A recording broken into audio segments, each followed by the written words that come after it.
Ya estamos grabando y vamos a proyectar. Ay, disculpen los inconvenientes, pero así es esto, ¿no?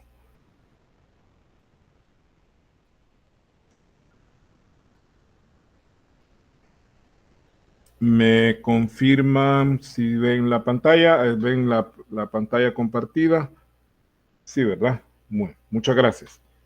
Hablábamos en la clase del día miércoles, si ustedes se recordarán, que aquí en la clase virtual son más expresivos que en la clase presencial, ¿verdad? Lo que hace el anonimato, o sea, como no los estoy viendo, entonces se sienten más liberados para expresarse, aunque sea con emoji.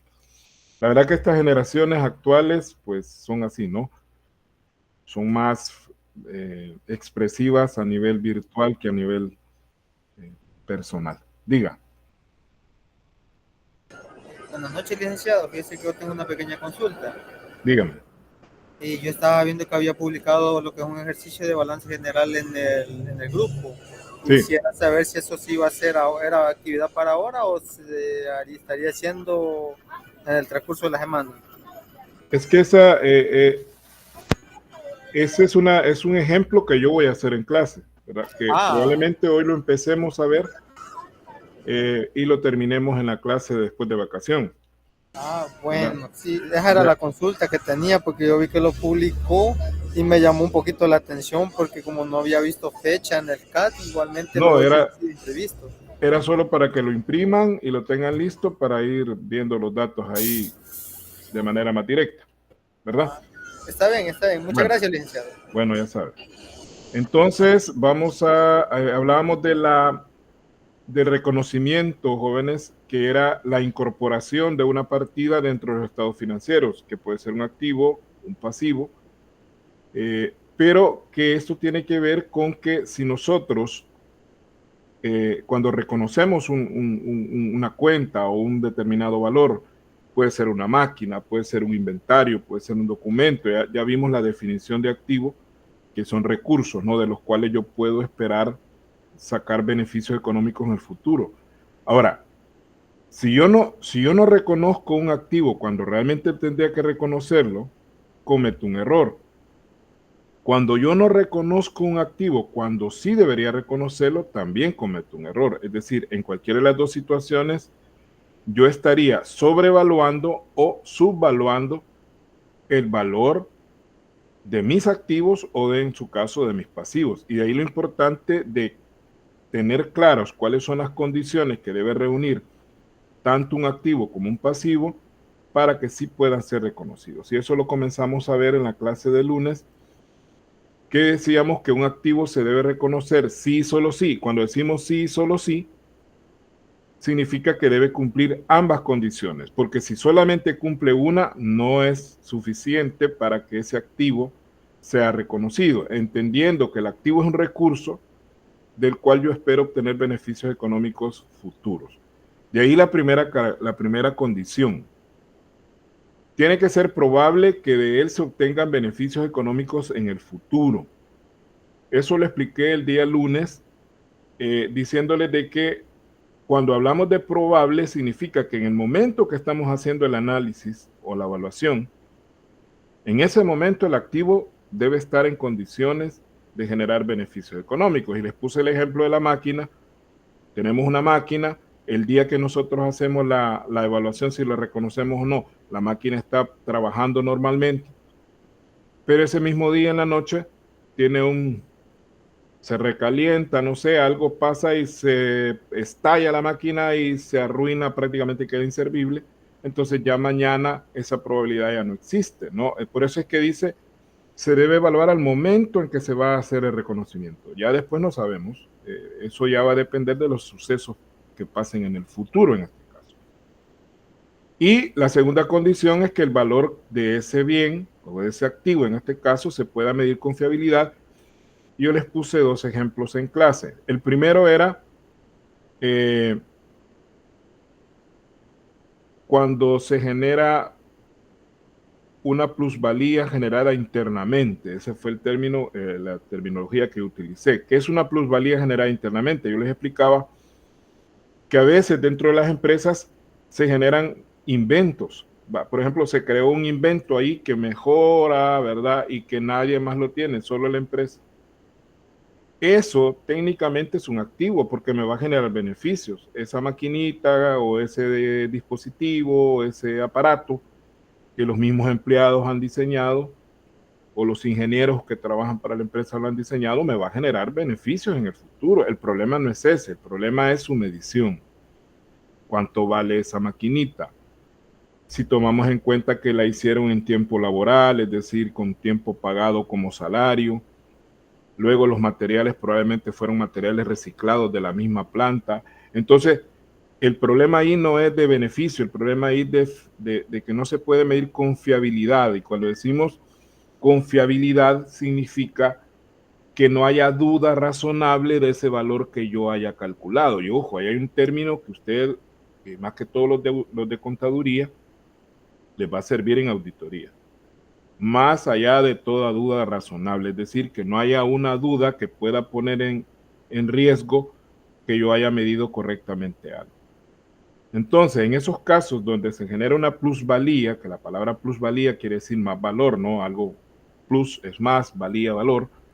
Estamos generando un valor agregado, le llaman los economistas, a la empresa, a la fábrica, porque esa máquina nos está ayudando a mejorar los procesos. El problema está que no podemos separar su valor de todo lo demás. Y en ese caso, pues, no lo vamos a reconocer como activo, aunque cumpla la primera condición. Me va a generar beneficios, pero no podemos medir su valor fiablemente. Habría siempre una duda, una sombra de duda sobre si ese valor es el apropiado. Y entonces, ante la duda, mejor no se hace. Ahora bien, hablemos ahora de la medición. Esto sí ya no lo dijimos en la clase pasada, aunque tiene que ver con el reconocimiento, porque la segunda condición de reconocimiento es que su valor pueda ser medido. Entonces, ¿qué es la medición? La medición no es más que consiste en asignarle un valor a un determinado elemento de los estados financieros con el cual aparecerá reflejado dentro de los mismos. Recordemos que en contabilidad, y eso lo dijimos en la definición, todos los valores se deben expresar en términos monetarios. Por lo tanto, medir en términos, en este contexto, significa ponerle un valor monetario. Si ahí aparece una cuenta que se llama inventarios y aparece con $1.000.000, significa que esa es una medición que nosotros hemos hecho del inventario. Lo mismo una máquina o un préstamo de un banco o cualquier otro valor, ya sea dentro del activo o dentro del pasivo. En el caso de los activos, nosotros vamos a tener dos criterios de medición. Y esto es bien importante que aprendamos que son dos criterios de medición, porque de lo que hemos visto hasta ahorita, ya sale un parcial. O sea, ya sale un parcial teórico y todo, pero parcial, ¿no? Ya me salen por lo menos unas 15 o 20 preguntas. Entonces es importante conocer cuáles son las formas o los criterios para medir en contabilidad. Y tenemos dos criterios o dos formas de poder medir un activo. El primero se llama costo histórico, que es el que más se usa, pero lamentablemente es el menos exacto, ¿verdad? Porque ya desde el momento que dice costo histórico, la palabra histórico aquí no lo deben relacionar con historia universal, nada que ver con eso. Se llama histórico porque es un costo pasado. Es el valor al que originalmente se adquirió el activo, menos la correspondiente amortización generada por su uso. Eso lo vamos a ver más adelante, lo que es la depreciación o lo que es la amortización de activos intangibles, que algunos de ustedes ya conocen ese término. Ahora, ese es el costo histórico. A mí una máquina la compré hace 3 años, me costó $50,000 y después de esos 3 años, yo calculo que ha perdido $15,000 de valor. Entonces, yo la voy a reflejar a $35,000. Ese es su costo histórico. Que repito, es la forma que más se utiliza, no porque sea la mejor, sino porque es la más fácil, es la más práctica, si lo podemos ver de esa manera. Entonces, por eso que hay muchas empresas, la mayoría, utiliza el costo histórico como medida de valor. Aunque pasado cierto tiempo el costo histórico se vuelve inexacto. Ya vamos a explicar por qué. Porque existe el otro criterio, o la otra forma, que es el valor razonable. ¿Qué es el valor razonable? Es el valor al cual puede ser transferido un activo entre un vendedor y un comprador debidamente informados en condiciones de independencia mutua. Entonces, al final uno queda casi igual cuando lee la definición, porque es una definición un poco como que es un juego de palabras, pero en realidad el valor razonable es el valor al cual se puede comprar o vender un bien en un mercado. O sea, hay un mercado y yo sé cuánto puedo yo venderlo o comprarlo en ese mercado. Claro, debe darse ciertas condiciones, porque tanto el comprador como el vendedor deben estar debidamente informados, es decir, ellos deben conocer los precios. No debe ser algo privado en donde yo le diga así en secreto a alguien, como en una subasta, donde a veces no son subastas públicas, sino que se hacen a través de un sobrecito. Ahí usted pone cuánto paga por un determinado valor y al final se saca los que lo van a vender, abren todos los sobrecitos y ven cuál es el que ofrece más y a ese se lo dan. No, aquí es que la subasta, si se hace subasta, sea pública. O como en el caso de la mayoría de productos que usted puede ver, por ejemplo, las gasolinas, usted puede ver por todas las calles del país que las gasolineras tienen publicados los precios a los cuales ellos dan el galón de gasolina. Entonces ahí dice 3.75, 3.48, 3 tanto. Entonces, si estamos debidamente informados, tanto el que vende como el que compra, de todos esos precios, entonces sí se puede hablar de valor razonable. Y la otra condición es que sea en condiciones de independencia mutua, es decir, que yo tenga derecho a comprar o no comprar y el otro tenga derecho a vender o no vender, es decir, que yo tenga poder, voluntad de decidir si quiero hacer la transacción o no. ¿Por qué? Porque hay casos donde las transacciones son forzadas. Por ejemplo, cuando el Estado expropia. La expropiación es una figura jurídica que utiliza el Estado cuando el Estado dice, bueno, este terreno yo lo necesito para hacer una escuela, por decir un ejemplo. Pero ese terreno tiene un dueño, tiene una persona particular que es la propietaria de ese terreno. Entonces el Estado viene a través de una ley, hace una ley y dice expropiese. Es decir, se le quita a la persona que es propietaria. ¿Por qué razón? Porque es más importante la utilidad pública, ese es el término que se utiliza en las leyes de expropiación, la utilidad pública que ese terreno va a dar a través de la construcción de la escuela, que el uso que le está dando la persona que lo tiene ahorita. Entonces, en ese caso, claro, a la persona no solo se le quita el terreno y ya adiós, va, no, se le paga, pero le paga como el Estado quiere y al precio que el Estado decide. Es decir, ahí no anda usted negociando con el Estado le dice a tanto.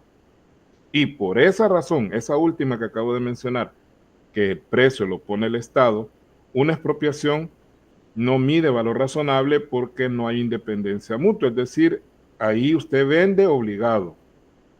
Y cuando decimos independencia mutua quiere decir que tanto el vendedor como el comprador, dijimos, tengan derecho a decir sí o decir no.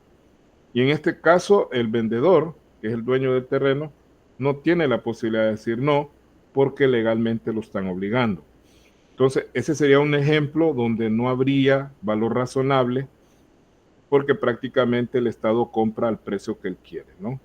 Puede ser que la vara cuadrada del terreno esté valiendo, qué sé yo, 30, 40 dólares en el mercado, pero el Estado le dé 20 o le dé 15, porque ni modo, así es el Estado, ¿no? Y así funcionan las expropiaciones. Aquí en el país se hizo una modificación a la ley de, no recuerdo el nombre exacto de la ley, pero es la ley que habla de expropiaciones, porque la ley decía que tenía que haber un criterio de utilidad pública, es decir, el Estado tendría que justificar por qué va a expropiar y justificar que es de utilidad pública porque lo está haciendo. Es decir, decirle a la gente ahí en la misma ley cuáles son las razones por las cuales él va a expropiar. Pero la modificación que se le hizo a la ley, y por cierto lo hizo el partido que está ahorita en el poder, es de que ya no hay necesidad de que el Estado justifique, sino que con solo que la autoridad diga es de utilidad pública, aunque no digan por qué, solo con ese término que utilicen ya tienen derecho a expropiar. Y eso ya es otra cosa, ya eso ya raya en abuso. Ahora, pero aquí menciona un mercado activo, porque para que pueda medirse el valor razonable, ojo, tiene que haber un mercado activo de ese bien que estamos valorando. Y acá se me desvinculó, entonces lo voy a hacer manualmente, me voy a ir a... ¿Qué es un mercado activo? Ojo, porque si no existe un mercado activo para ese bien que nosotros vamos a evaluar a valor razonable, no podemos hablar de valor razonable. ¿Y cuáles son las condiciones que debe tener un mercado activo? Ojo con eso. Primero, los bienes y servicios transados son relativamente homogéneos. En un mercado activo, casi todo lo que se vende o compra dentro de ese mercado, transado quiere decir vendido, comprado, ¿no? Cualquiera de las dos cosas. Son relativamente homogéneos, o sea, son productos parecidos. Así podemos ver un mercado activo de gasolinas, existe, lo acabo de mencionar. Hay un mercado activo de zapatos, porque hay una serie de fábricas que producen zapatos y otros que les dedican a venderlos. Asimismo hay mercado de granos básicos, hay mercado de transporte, hay mercado de vehículos, hay mercado de agua, están las bolsitas de agua que venden en los buses. Todos esos son mercados activos porque todos los productos que se transan no son variados, sino que son homogéneos, es decir, similares. Otra condición, existe una gran cantidad de compradores y vendedores. Tanto compradores como vendedores deben haber bastantes, si no, no hay competencia. Y si no hay competencia, no hay mercado activo. Quiere decir que un monopolio no sería un mercado activo. ¿Qué es un monopolio? Un monopolio es donde hay un solo vendedor y, aunque hay un montón de compradores, pero hay un solo vendedor. Y solo ese vende ese producto. No hay otro que venda ese mismo producto. Entonces ahí ya no hay mercado activo. ¿Por qué razón? Porque el valor lo pone el vendedor en este caso. El monopolista es el que decide a cómo venderlo. Y usted lo tiene que comprar sí o sí porque no tiene otra alternativa donde ir a buscar. Y lo mismo cuando se da lo contrario. Cuando hay un solo comprador, el que compra pone el precio. Entonces, cuando hay un solo comprador se llama monopsonio. Sí, monopsonio con P. Monop con P, sonio, monopsonio. Es cuando hay un solo comprador. Igual ahí el comprador compra al precio que quiere y los vendedores tienen que venderle a esa misma persona porque no tienen otra alternativa.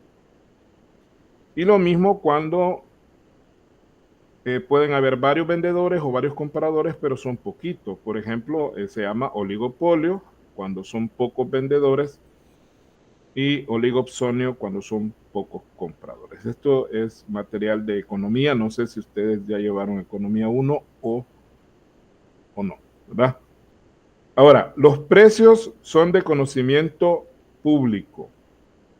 Ya mencionamos que deben estar debidamente informados, entonces para eso los precios tienen que estar públicos, no deben ser precios así privados, precios que los tengamos ahí guardaditos y que solamente se los vamos a enseñar a ciertas personas. Bien, entonces esos son los dos criterios o las dos formas de medición que tenemos de un activo en este caso, ¿verdad? Costo histórico, que es el que más utilizamos, solamente por practicidad, no porque sea el mejor. ¿Por qué decíamos hace un rato de que el costo histórico al final se vuelve inadecuado? ¿Por qué?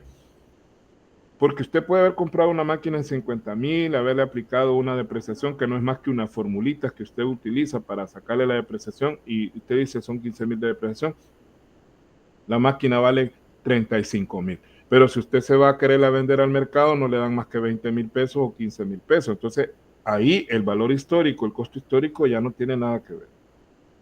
Y normalmente eso es lo que pasa con la mayoría de bienes, que el costo histórico no responde a la realidad en un momento dado. ¿Por qué? Porque es el valor razonable que se impone normalmente. Ya sea hacia arriba o hacia abajo el costo histórico, porque puede ser en algunos casos que el bien sea más valioso que el costo histórico. Pero la mayoría de los casos el valor razonable tiende a ser menor que el costo histórico.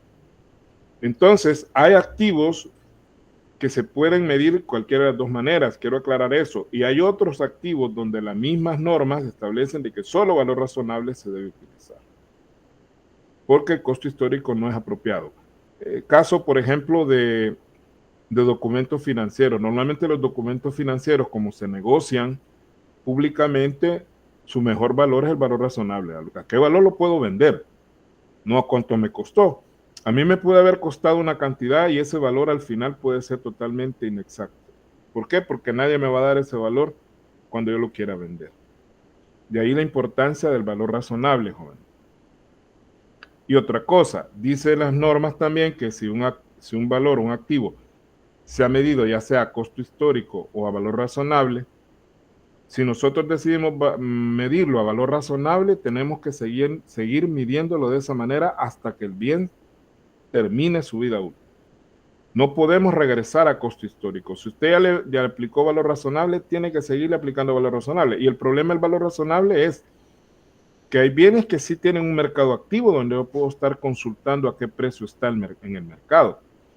Pero hay bienes que no se negocian públicamente y por lo tanto difícilmente usted puede saber a cómo lo podría comprar o vender. Por ejemplo, si usted tiene una máquina que se la hicieron especialmente para usted, es decir, usted la mandó a hacer para su fábrica, difícilmente hay un mercado para esa máquina porque no hay otra máquina igual. Entonces, el único forma de medirlo es el costo histórico. No se puede medir valor razonable en ese caso. Bien, vamos a continuar. Vamos a ver ahora cuándo se reconoce un pasivo. Y es casi parecido al del activo, pero recordemos que los pasivos son deudas, ¿verdad? Los pasivos son obligaciones. Pero es igual, mire, dice, un pasivo se reconocerá sí, solo sí, es probable que se deba desprender de recursos que incorporan beneficios económicos. Es decir, si a la larga yo tengo que pagarlo, ya sea con dinero u otro tipo de activos que yo tenga disponibles, como vimos en la clase pasada, que podríamos dar en pago un bien o me lo pueden embargar. Entonces yo puedo reconocer ese pasivo. Y les explicaba de que cuando nosotros tenemos litigios o pleitos legales que nos están demandando por alguna situación, mientras el juez no determine bajo una sentencia que la persona tenga que pagar, pues sencillamente esa obligación no existe, porque no hay probabilidad de que se haya desprendimiento de beneficios económicos. El problema es que hay obligaciones que quedan como en el limbo, ¿no? O sea, puede ser que sí, puede ser que no. Digamos que este litigio ya está casi para finalizar, ya agotamos todas las circunstancias, todavía nos queda una, ¿verdad? Ir a la sala de lo constitucional o a la sala de lo contencioso administrativo, es decir, allá a la Corte Suprema de Justicia. Pero ya nosotros, nuestros abogados ya nos dijeron que lo más probable es que nos digan que nos van a clavar, ¿verdad? Entonces, en ese caso, podríamos, con base en esa opinión experta del abogado, decir que esa obligación sí existe y reconocer el pasivo, ¿no? Arriesgándonos a que al final, en un golpe de suerte, logramos salvarnos. Pero si hay casi un 90% de probabilidad que nos van a vacunar, entonces ni modo, hay que ponerlo ahí, ¿vale? Nos demandaron por $500,000 y eso vamos a pagar. Lo más que puede pasar es que paguemos menos de lo que nos han dicho. Y, al igual que el activo, su valor se pueda medir con fiabilidad. También, la obligación, al igual que el activo, también tiene que ser medible.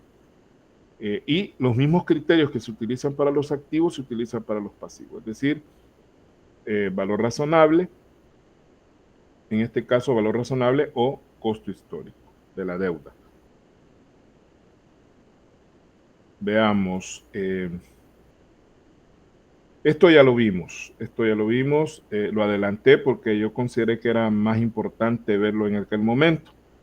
¿verdad? Cuando se paga cuando se extingue un pasivo, ya sea pagando con dinero, intercambiando otro tipo de bien, suministrando algún bien o algún servicio por el cual nosotros recibimos un anticipo, refinanciar una deuda, renuncia al acreedor, que dijimos que esto es prácticamente como hacerle la carta a Santa Claus, ¿verdad? Que nos perdone la deuda, o la conversión de un pasivo en patrimonio, que es cuando los acreedores dejan de ser acreedores y se convierten en accionistas nuestros, ¿no? Veamos ahora, ya entramos a lo que es la clasificación de los elementos del activo. ¿Cómo se clasifican los elementos del activo? Y dice acá que el activo se clasifica en corriente y no corriente. ¿Ya? Cuando un activo se considera corriente, son aquellos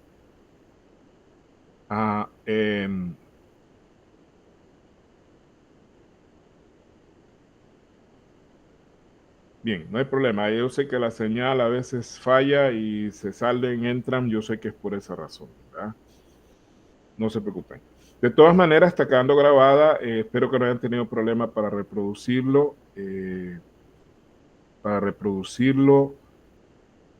En YouTube, ¿verdad?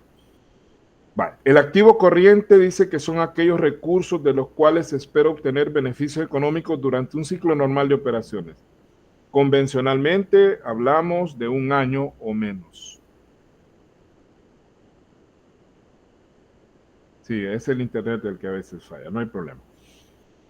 Entonces, si un activo me va a generar beneficios en un periodo de un año o menos de un año, es corriente.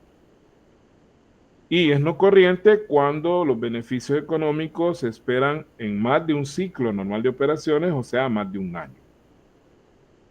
Y allí es bien importante tener clara esa situación. Por ejemplo, la mercadería es un activo corriente, pero hasta cierto punto, ¿no?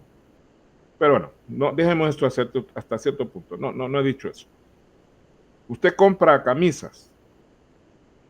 Usted no va a esperar, ¿verdad? Aunque así pase, porque puede ser que a la larga así le pase, porque no tuvo éxito con ese producto, pero lo normal es que si usted compra camisas, se las va a vender en unos 15 días, en un mes. Normalmente la mercadería se vende en menos de un año. Entonces, el inventario de mercadería se considera un activo corriente por esa razón, porque se va a convertir en dinero en un periodo corto, es decir, menos de un año. Pero si usted compra una máquina, la máquina no le va a generar beneficios en un año, le va a generar beneficios en varios años. Digamos que la máquina le va a durar 8 años, entonces son 8 años de beneficios económicos que la máquina le va a estar generando. Entonces, por esa razón es que la máquina es un activo no corriente y el inventario de mercaderías es un activo corriente. Ya vamos a ver más adelante ya el desglose total de todas estas cómo se subdivide tanto el activo corriente como el no corriente. Ahora, lo importante es que usted tenga claro cuándo un activo es corriente, cuándo le va a generar beneficios económicos en un año o menos, y es no corriente cuando le va a generar beneficios económicos en un plazo mayor a un año. Bien, vamos a los pasivos, que es similar. Los pasivos se clasifican igual, pasivo corriente y pasivo no corriente. Y el criterio es el mismo, es decir, claro, pero como aquí estamos hablando de obligaciones, o sea, pagos que usted tiene que hacer, entonces si la obligación es su vencimiento, o sea, usted tiene que pagar en un año o menos, entonces es pasivo corriente. Y si usted tiene más de un periodo normal, o sea, más de un año para pagarla, es un pasivo no corriente. Significa, por ejemplo, que la deuda que usted tiene con los proveedores generalmente va a ser un pasivo corriente porque usted a los proveedores lo más que le van a dar, si es que le dan, le van a dar 30 días, lo menos que le pueden dar. 15, 30, 60 días, 90 días, por ahí. Yo no creo que haya proveedores que le den más de 90 días. De hecho, hasta 90 ya está yuca. Así como está ahorita la situación económica del país, porque quiero aclarar que los plazos de las deudas dependen mucho de la situación económica del país. Si el país muestra una situación económica estable, los plazos tienden a ser largos, ¿verdad? En una economía estable, en un país que tiene una economía estable, los plazos de las deudas tienden a ser más largos. Pero cuando la situación económica está apretada o hay mucho problema, hay mucha convulsión, mucho desorden, entonces los plazos se acortan. ¿Por qué razón? Porque ninguna persona se va a arriesgar más allá de cierto tiempo de estar manteniendo una deuda. Es decir, es por cuestiones estratégicas. Si el país está jodido, perdón la palabra, entonces nadie va a querer prestarle. Y si el país está en buena situación, pues hay más confianza de prestar porque la misma situación bonancible que se percibe, no que existe, porque hay que aclarar de que en economía es más percepción que realidad. O sea, no es cuestión de que todo está malo, porque yo lo pienso así. Es decir, a la larga hay una situación mala, ¿va? Pero qué tan mala o qué tan buena es la situación depende de la percepción de la persona. Por ejemplo, ahorita la situación económica del país, cada uno de ustedes tiene su opinión y no se la voy a preguntar, ¿ve? Ustedes sabrán, pero ¿cómo miden ustedes la situación económica del país desde su perspectiva personal? Si alguno de ustedes está desempleado, ¿verdad? Y no tiene quien más le ayude, entonces va a percibir de una manera diferente a otro compañero que tiene un buen trabajo, que tiene un buen ingreso. ¿Me explico? O sea, la percepción es muy importante en economía y el problema es que las percepciones al final son las que hacen que las personas tomen decisiones. Ese es el problema. Y a veces no son realidades. Por eso en economía, para tomar decisiones adecuadas hay que informarse, hay que ver cifras, hay que investigar mercados, no se debe uno solo ir por lo que otro dice. Y sobre todo hoy con las redes sociales, nosotros somos presa de un montón de información falsa o llamada bulo, como es la palabra correcta, bulo. ¿Vea? En inglés pues le llaman fake news, las fake news, pero en realidad sí existen ese tipo de información y a veces nosotros nos dejamos ir por esa información. Tengamos cuidado con eso. Con la inteligencia artificial se puede reproducir que una persona ha dicho algo que no ha dicho y con imagen y todo, y usted cree que es la persona la que está hablando. Entonces la inteligencia artificial puede hacer hablar hasta perritos, pueden salir hablando, entonces y dicen las palabras, usted les ve la boca y como que están mencionando esas palabras que oye usted, pero es inteligencia artificial obviamente. Ahora, entonces las obligaciones que se deben pagar como los proveedores es corriente, pero si usted por ejemplo tiene un préstamo con el banco y el banco le ha dado 15 años para pagarle, obviamente que ese va a ser un pasivo no corriente, ¿verdad? Porque es una deuda a largo plazo. Vamos ahora a los elementos del patrimonio neto. Fíjese bien, que es el tercer elemento. Acuérdense que son activo, pasivo y patrimonio neto, que dijimos que le podemos llamar patrimonio simplemente. No hay problema, ¿no? Patrimonio o patrimonio neto está correcto de las dos maneras que lo digamos. Y que dijimos en la definición de que el patrimonio neto es lo que queda después de que a los activos yo le resto los pasivos. Quiere decir que el activo menos pasivo me da patrimonio. Yo sé que algunos, y esto va con los que probablemente han estudiado bachillerato comercial, les han dicho que activo menos pasivo es igual capital. Esto solo es cierto al inicio, cuando la empresa comienza. Cuando la empresa comienza es cierto. El activo menos el pasivo da el capital. Pero de ahí en adelante ya no es cierto. ¿Por qué? Porque aparte del capital, el patrimonio tiene otros elementos que ahí los estamos viendo en la pantalla. Y tenemos ahí, vamos a ir explicando cada elemento. Y primero tenemos el capital. ¿Qué es el capital? Dice que constituye el valor de las aportaciones efectuadas por los propietarios, por el propietario o propietarios, hay que aclarar, porque dijimos cuando hablamos de las empresas, se recordará usted que dijimos que habían comerciantes individuales y comerciantes sociales. Cuando es un solo propietario, de hecho, se llama cuenta capital, así se le llama. Digamos que es don Juan Pérez es el dueño de la empresa, entonces en el balance va a aparecer Juan Pérez, coma, cuenta capital. Esa es la manera de expresar dentro del balance el capital que ha aportado don Juan Pérez. Pero si es una sociedad, si son varios dueños, entonces hablamos de capital social, así se le llama, ¿verdad? Que puede estar dividido en acciones o no. Eso ahorita no es tema de discusión, porque eso es para una materia de legislación, no sé cómo le llaman en la universidad, si es legislación, derecho mercantil, por ahí es donde van a hablar ustedes de eso, van a ahondar sobre qué son las acciones, si son acciones al portador o son acciones nominativas, determinar el valor, si las acciones son pagadoras o liberadas, etcétera. Hay una gran cantidad de conceptos legales alrededor de lo que es una acción. Pero hay que aclarar que en nuestro país la mayoría de sociedades son anónimas y por lo tanto, como la mayoría son anónimas, la mayoría están divididas en acciones o capital. Las reservas. Las reservas son cantidades que segregadas de las utilidades. ¿Qué quiere decir segregadas? Quiere decir que cuando yo genero mi utilidad a fin de año, una porción, una parte de esa utilidad yo la voy a separar. Eso quiere decir segregar es separar, ¿verdad? Y sirven para la cobertura de posibles pérdidas en el futuro o, o para otros fines. Por eso es que hay una reserva legal, una nada más, porque la reserva legal solo es una. Esa, ¿por qué se llama reserva legal? Porque la establece el Código de Comercio.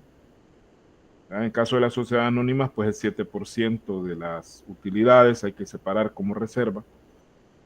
Pero la empresa puede crear todas las reservas que quiera y a esas se le llaman estatutarias, que pueden ser, la reserva legal es para pérdidas, normalmente para eso es.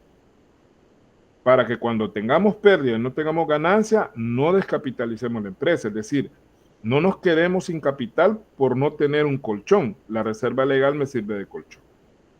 Aunque si la pérdida es muy grande, obviamente se va a comer la reserva y se va a comer también el capital. Pero por lo menos ya tenemos algo ahí que nos va a ayudar para amortiguar el golpe. Y las reservas estatutarias pues pueden ser para cualquier cosa. Para construir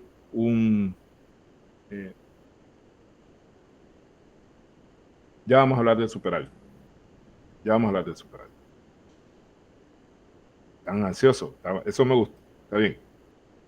Pero bueno, termino la idea de las reservas. Las reservas estatutarias, decía, son para construir una clínica para los empleados, un complejo deportivo. Ahora, la diferencia es que la reserva legal es la única deducible de impuestos, es decir, que a la hora de declarar, la única que le van a valer como deducción, como gasto, pues, es la legal. Las estatutarias no.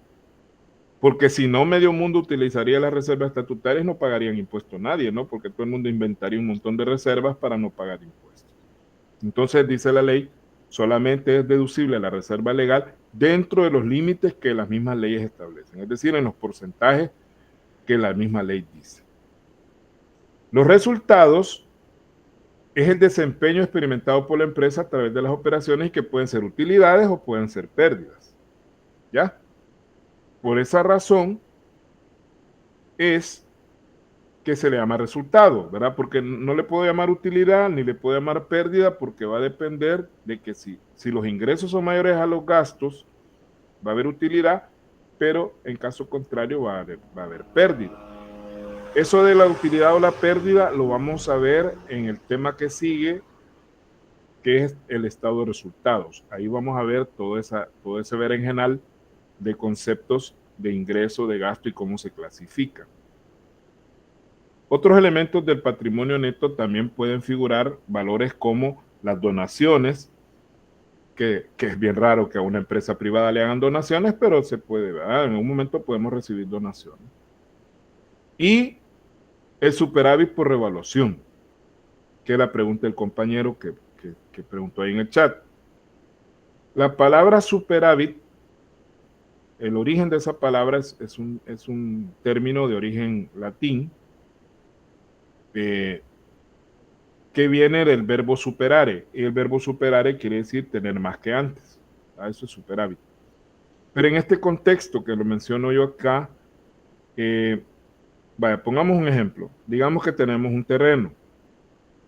Normalmente los terrenos generan algo que se llama plusvalía. Ya habíamos mencionado la palabra plusvalía. Por ejemplo, si usted tenía un terreno hace unos 40, 50 años, allá arriba de la Miramonte, ahí por la zona del Escalón, en esa época, estamos hablando de unos 50 años, estamos hablando de 1975, que fue la primera vez que yo fui por esa zona con mi abuelito, en la ruta 29, porque en esa época era la ruta 29, no existía la ruta 52, la ruta 52 es relativamente nueva, viene de los años 80. La ruta 29 llegaba hasta allá y el único edificio decente que había en esa zona era, me acuerdo yo que eran unos grandes monterrascales, era el Hotel Sheraton, ¿verdad? Que hoy parece que se llama Marriott, no sé, ya les cambian el nombre a cada rato. El Hotel Sheraton, ese era el que estaba en esa época en esa zona. Pero lo que quiero llegar es que si usted tenía un terrenito en esa época, en esa zona, pues probablemente no valía casi nada, porque eran primero terrenos montañosos, ¿verdad? Porque estaban en la falda del volcán. Pero con el desarrollo urbanístico que tuvo esa zona a partir de los años 80, finales de los 70, inicios de los 80, que ya estaba Metrocentro y entonces ya había necesidad de construirle residencias a la gente pistuda, ¿va? Porque la gente no quería vivir a este lado. Hay que aclarar que esa zona poniente de la capital, llámese Colonia Escalón, la Colonia San Benito, la Miramonte, Santa Elena, todo lo que es antiguo Cucatlán, son zonas donde vive la gente de Pisto, ¿no? Y los demás vivimos a este otro lado, ¿no? Soyapango, Ilopango, o vivimos en Apopa, Tonacatepeque, esos son los municipios de la gente acabada, ¿verdad? Como nosotros. Pero la gente pistuda tiene sus residencias allá arriba, ¿no? Entonces, pero, ¿qué quiero decir con esto? Que usted tiene un terrenito allá y le daban, ¿qué? 1,000 pesos por un terreno allá, o ya no vale 1,000 pesos, pues, porque hoy esos terrenos están siendo buscados para hacer centros comerciales, para hacer, qué sé yo, tantos edificios de oficinas, ¿verdad? Porque si usted empieza a subir ahí de Salvador del Mundo hacia arriba, pues ya no, aquella gran torre que han hecho ahí que conecta con el centro comercial Galería, es otro mundo, ¿verdad? Pero bueno, eso significa que usted tiene un terreno y ese terreno, por razón de la plusvalía, aumenta de valor, valga la redundancia, entonces hay que generar un superávit por revaluación. Así se llama, ¿no? Superávit por revaluación, porque eso no va a ser plata hasta que usted no venda ese terreno. Mientras no lo venda, va a aparecer ahí como un superávit por revaluación. Vamos ahora a los rubros. Ya vimos de que el activo se divide en corriente y no corriente, ¿verdad? Pero dentro del activo corriente hay rubros. Los rubros son agrupaciones de cuentas. Y mucho ojo con las cuentas, porque las cuentas son la unidad básica de información que tiene la contabilidad. De hecho, la palabra cuenta es la que le da origen a la palabra contabilidad, porque contabilidad viene de cuenta. De hecho, la definición más antigua de la contabilidad, decían, es el arte de llevar las cuentas. La contabilidad es el arte de llevar las cuentas.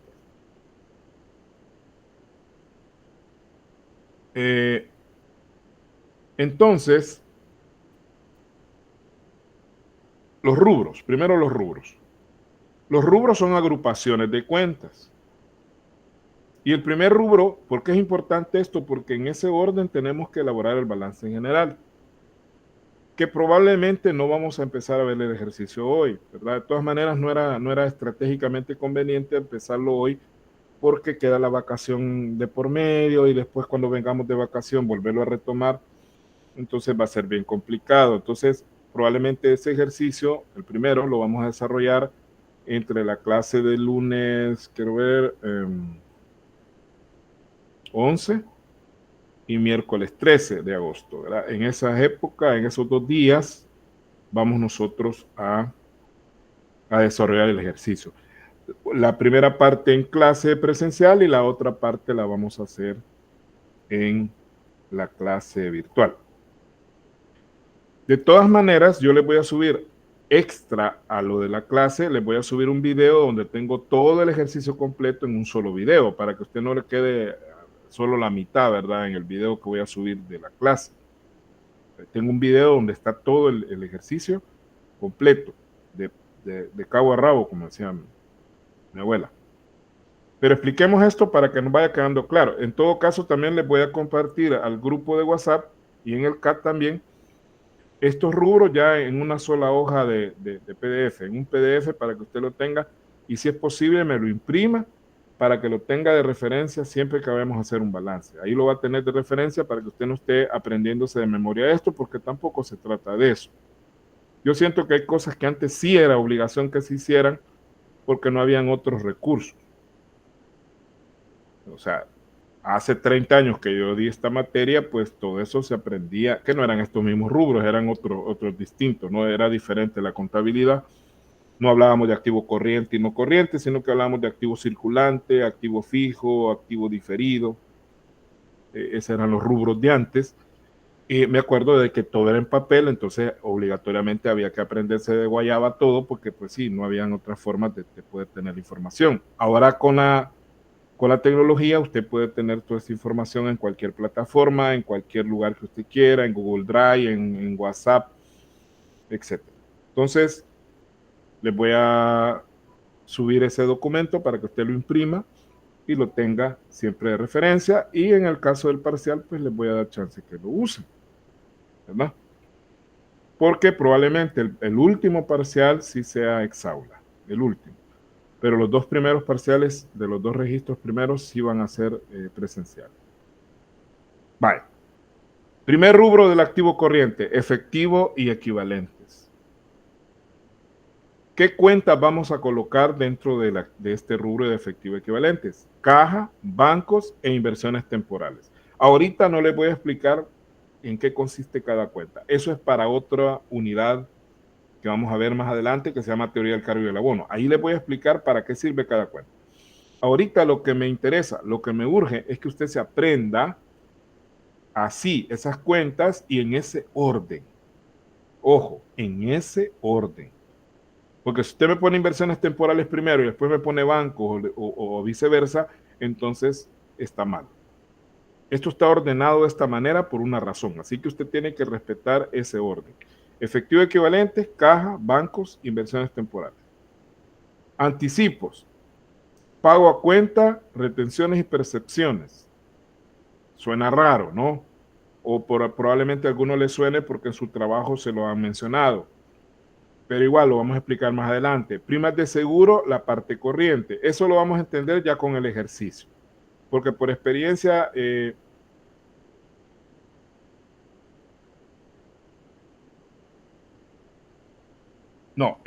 la pregunta, el mobiliario y equipo no es activo corriente, ese es activo no corriente. Acuérdense que el mobiliario y el equipo sirve para varios años. Por esa razón no puede ser corriente, tiene que ser no corriente. Vaya. Lo de la parte corriente y no corriente lo vamos a ver ya con el ejercicio con números. Alquileres pagados por anticipado, también la parte corriente, intereses pagados por anticipado, parte corriente, y los anticipos por productos y servicios, que es cuando nosotros hemos pagado anticipadamente por una mercadería o por algún servicio que nos van a prestar, una reparación, por ejemplo, o algo similar. Entonces, primero 2 rubros, efectivo equivalentes con sus 3 cuentas, y luego anticipos con sus 5 cuentas que están ahí. Muy bien. Veamos ahora los demás rubros, porque el activo corriente tiene varios rubros. Veamos los demás. Luego tenemos en ese orden, ¿no? Primero efectivo equivalente, después anticipos, después cuentas y documentos por cobrar. Ahí solamente vamos a tener 2 cuentas, que son deudores comerciales y documentos por cobrar. Esas son las únicas 2 cuentas que van a ir en ese rubro. Luego, otras cuentas por cobrar que se ponen aparte, eso sí lo voy a aclarar porque son deudas que no son tan comunes, son deudas que no son tan importantes, pues. Sí, ni tanto esa palabra importante, borrémosla ahorita, no es por eso, sino que su valor tiende a ser más pequeño, porque la importancia de algo no lo da solamente el valor, ¿verdad? Lo dan otras cosas, pero son deudas chiquitillas, son como una miscelánea de deudas chiquitas que a la larga esas son las que nos matan. ¿Ya? Son como los gastos hormiga que mencionan algunos expertos en finanzas, que dicen, bueno, hay que evitar los gastos hormiga, que son gastos chiquitos que aparentemente son inofensivos, pero que sumados hacen una gran cuenta. Si usted empieza a anotar todo lo que va gastando usted de ese gastito chiquito todos los días y hace una suma mensual, se va a dar cuenta de que son cantidades importantes. Por ejemplo, tomarse un café con pan todos los días en el Rosario, los que son pobrecitos, como yo. O tomárselo en el Mr. Donald es todavía peor, ¿no? O sea, ahí ya estamos hablando palabras mayores, porque Mr. Donald que es la gran cosa, pero es caro. Ahí usted se toma un cafecito con un pedacito, un budincito, le sale 5 pesos, ¿va? Con eso paga un almuerzo. Entonces, pero digamos que usted va a la panadería de la esquina, ¿no? Y ahí el pancito vale, ¿qué? 30 centavos y el cafecito que le cueste 30 centavos también, son 60 centavos. Entonces, haga cuenta, usted hace eso de lunes a viernes, 60, 6 por 5, son $3 a la semana, por 4 semanas laborales, que a veces son 5. Estamos hablando entre 12 y $15 al mes solo en eso. Yo no estoy diciendo que es malo irse a tomar el café, pero habría que hacer cuentas y priorizar para que el dinero rinda. El problema es que cuando uno gana bien, uno pierde la perspectiva de eso. Y para uno, un peso, 10 dólares, $5, $5. Pero no repara en que a la larga la acumulación de todos esos gastitos chiquitos, no digamos si usted tiene otro tipo de adicciones como cigarrillos, por ejemplo, eso jala dinero, aparte que le está dañando su salud, o el alcoholismo, ¿no? Usted va a tomar un 2 que 3, dice uno, va a un parcito y a veces termina tomando una caja. ¿Y eso cuánto implica en gasto? Y eso me pasó a mí. Gastar 20, $30 en una sentada y al final lo único que me quedaba al día siguiente era la goma, ¿no? Eso era todo lo que me quedaba. Y mis amigos felices de la vida, ¿verdad? Pero bueno, luego tenemos los inventarios, que es un rubro que solamente lo vamos a manejar con una sola cuenta, al menos en esta materia, porque si estamos en una materia como contabilidad de costos, que la van a llevar ustedes un poquito más adelantito, pues allá hablamos de inventario de materia prima, inventario de material directo, de material indirecto, perdón, o inventario de productos en proceso. Pero eso ya es harina de otro costal. Vamos rapidito para ir cerrando y que este tema quede completo. Repito, aquí no voy a ir explicando para qué sirve o por qué va un determinado valor, una determinada cuenta en un rubro, sino que lo que me interesa es que usted sepa qué es lo que lleva cada rubro. Estos ya son del activo no corriente, mire, o sea, activos de largo plazo. Tenemos la propia plantilla y equipo.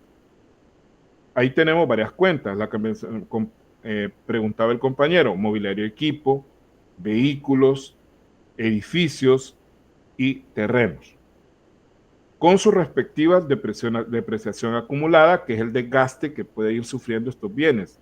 Hay que aclarar que legalmente el único activo fijo, porque esto se le llamaba antes activo fijo, de hecho se les puede seguir llamando así, no hay problema, pero para efectos del balance le vamos a dar propiedad, plantilla y equipo.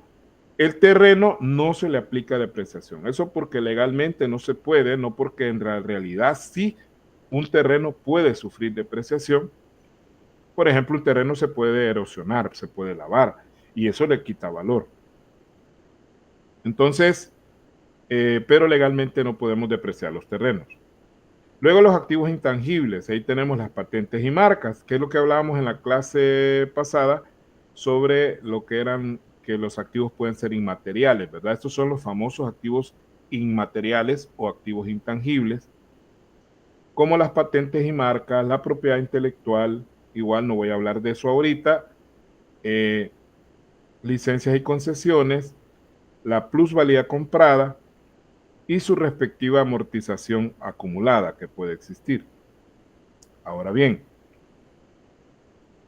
vamos con los otros rubros del activo no corriente. Los cargos diferidos, tenemos los activos financieros como las inversiones permanentes, documentos por cobrar a largo plazo, transitorios, otros activos no corrientes como pérdidas diferidas, costos capitalizados. Lo estoy haciendo de manera resumida porque a mí lo que me interesa es que usted sepa en qué orden va a ir metiendo esto a la hora de hacer el balance. Y no tanto para qué sirven, porque eso lo vamos a ver, como decía, en otro tema, en otra unidad, que es la unidad más importante de las cuales vamos a ver, que es la teoría del cargo del abono. Porque ahí es donde está lo más complicado para la mayoría de alumnos, cómo elaborar partidas de diario. Eso es un reto para todos los profesores de contabilidad. Y cuesta cuando uno sabe, ¿verdad? Uno sabe hacer partidas, como profesor sabe hacer partidas, cuesta explicarlo. Y yo conozco profesores de contabilidad que no saben hacer partidas, es decir, ellos creen que saben, pero que patinan cuando se les da ciertas operaciones. Sí, por ahí me agradezco su sinceridad, Rubén, que si algunos tenemos problemas, pero no se preocupe, aquí, como decía, o aprende o aprende. Conmigo ese tema yo doy ahorita, como decían, garantizado 100%, que conmigo van a aprender a hacer partidas, pero tienen que trabajar también, porque si no practican, pues nada que no se practique se va a aprender jamás. Por mucho que el profesor hasta quede afónico de estarles explicando, pero si usted no pone de su parte, difícilmente va a aprender. Y ahorita vamos bien porque estoy viendo asistencia. Sí, en el PDF van a ir todos esos rubros que les estoy presentando ahorita. Sí, veremos partida doble, sí, de eso se trata, no se preocupe. Bueno, me agrada que ustedes tengan esa motivación, ese interés de preguntar, que preguntan más aquí que en la clase, ¿verdad? O sea, en la clase virtual aprovechen, pregunten todo lo que quieran, pero también en la clase presencial, no se preocupen, no se sientan intimidados, no por mí, ¿verdad? Sino por sus compañeros, porque a veces los mismos compañeros coartan porque uno dice se van a reír o qué van a pensar de mí, pero no importa. Yo tuve un profesor que me dijo, pregunte, porque es mejor, me dijo, pasar por tonto una vez y no toda la vida, me dijo. Entonces, eso me quedó a mí de lección y yo se lo digo a mis alumnos. Mejor quedar como tonto una vez y no seguir de tonto siempre. No de tonto, en realidad esa palabra es muy fuerte, quizás de ignorante, ¿no? Porque ignorantes todos somos, todos desconocemos algo que no sabemos ni con qué se come. Entonces, y todos tenemos un área de especialidad. Y aún en nuestra propia área de especialidad hay cosas que no las dominamos tampoco. Porque no todos los profesores de matemática dominan todas las integrales. Hay ciertas integrales que topan, ¿no? Porque llevan un montón de procesos. Y lo mismo en contabilidad. Hay contadores que son muy buenos en contabilidad general, como esta que estamos viendo, en costos, pero patinan en bancaria o patinan en contabilidad gubernamental o otro tipo de contabilidad un poquito más de avanzada. Bien, cuentas y documentos por pagar. Estos son ya del pasivo corriente. Ahí tenemos acreedores comerciales, documentos por pagar, otras cuentas por pagar, acreedores varios, débito fiscal IVA, retenciones y percepciones, intereses por pagar, obligaciones fiscales, dividendos por pagar. Todas esas cuentas forman parte del pasivo corriente. Y tenemos los anticipos recibidos, los préstamos corrientes, que eso también, eso de préstamo corriente lo vamos a explicar cuando veamos el ejemplo. Aquí tenemos los sobregiros, los préstamos a corto plazo, los préstamos prendarios y los préstamos hipotecarios en su parte corriente. Tenemos el pasivo no corriente, préstamos a largo plazo, créditos diferidos, provisiones. Y por último tenemos los otros pasivos. Y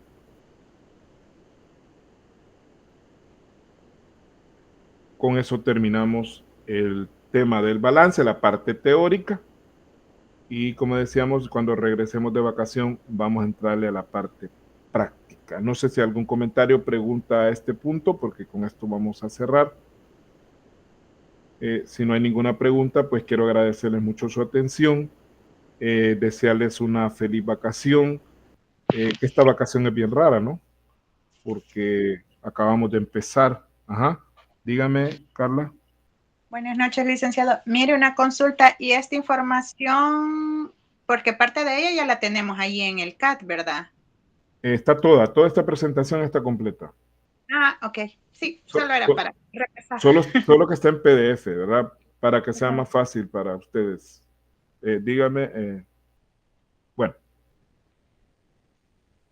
Que descansen, ¿verdad? Aunque, como digo, acabamos de empezar y ya vamos a vacación. Cuídense, cualquier cosa, igual, aunque estemos en periodo vacacional, no se preocupe, si usted necesita consultarme algo, lo puede hacer. Y algo que alguien me dijo, no hagas eso, porque no tenés que hacerlo, pero yo siempre lo hago, es que yo estoy para servirles, ya sea en esta materia o en otras materias que ustedes lleven y que ustedes crean que yo les puedo ayudar, ¿verdad? Pues si por ahí llevan una matemática, una estadística o algo así, pues también estamos para servirles. Rubén.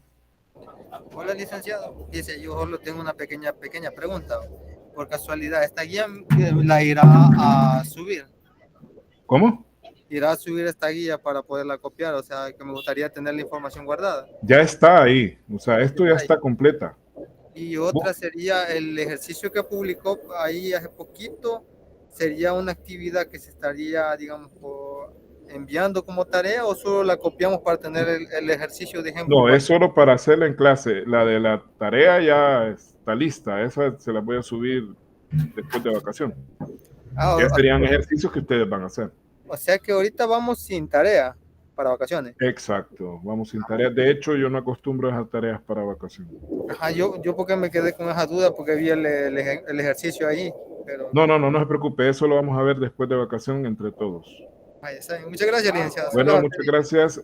Buenas noches. Igualmente, pórtense bien, cuídense. Y si se portan mal, me invitan. Bueno, cuídense.